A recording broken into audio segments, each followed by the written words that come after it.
One of the things that makes me just bonkers is after an event like this, everybody suddenly knows exactly what went wrong and they knew how they could fix it.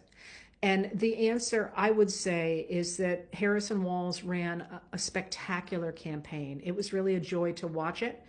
And they had a problem from the beginning, and it was the problem that I identified back in the summer, for you people, I think, that the reason that Biden and Harris had become a ticket was because they had separate constituencies. And the problem was that once you lost Biden, once he was off the ticket, Harris could try and rebuild those two constituencies by bringing on another white man who was younger than Biden, but there was no way you were going to kick her off the ticket, regardless of what she wanted, simply because if you did not move her up, you would lose her base constituency of people of color and women. And so there was no way not to have her at the top of the ticket and not lose that constituency. And yet, it looks pretty much as if the fact she was a woman at the top of the ticket did not help her case at all. And the problem is, if you hear people saying, oh, we should have had a primary and somebody else would have been up there and it would have been great. You are forgetting, if you think that the people of color and women who had supported Biden and Harris were not going to take that lying down. So, I think it was just a demographic problem there.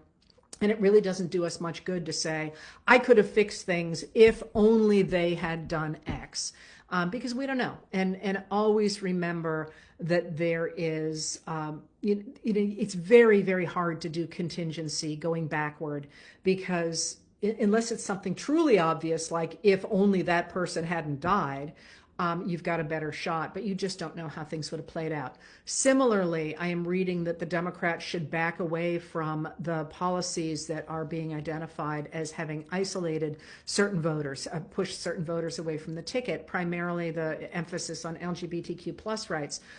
And the thing I would say about that is, one of the things that we will have to do better about going forward is making people understand that, first of all, rights are not a zero-sum game. If I give you rights, that does not mean I lose my own. And I just come back to Lincoln on this. The minute you start to say we all have rights and they don't, you've given up the game. You have made it clear that you are willing to admit a world in which some people are better than others. And then it's only a question of time until your group is defined as some of those others. So that's another place that I think it would be absolutely the wrong lesson for Democrats to take from this.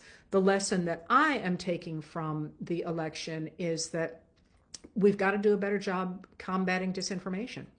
And I'll talk to you a little bit more about how that could be going forward. And again, the reason I say that is because if you look at people who were informed about reality voted for the Democrats. People who were fed a diet of lies voted for the Republicans.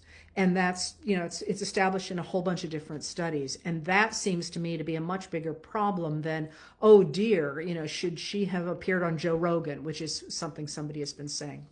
All right, so let me say that. So having said that I think disinformation is at the heart of this election, because again, it's very different at the very top of the ticket than down below. We had people who appeared out of the woodwork, voted at the top of the ticket, and then went back into the woodwork. Or at least so it appears. The numbers are still being crunched and all that. But there is a problem now, a very deep problem for the Republican Party. And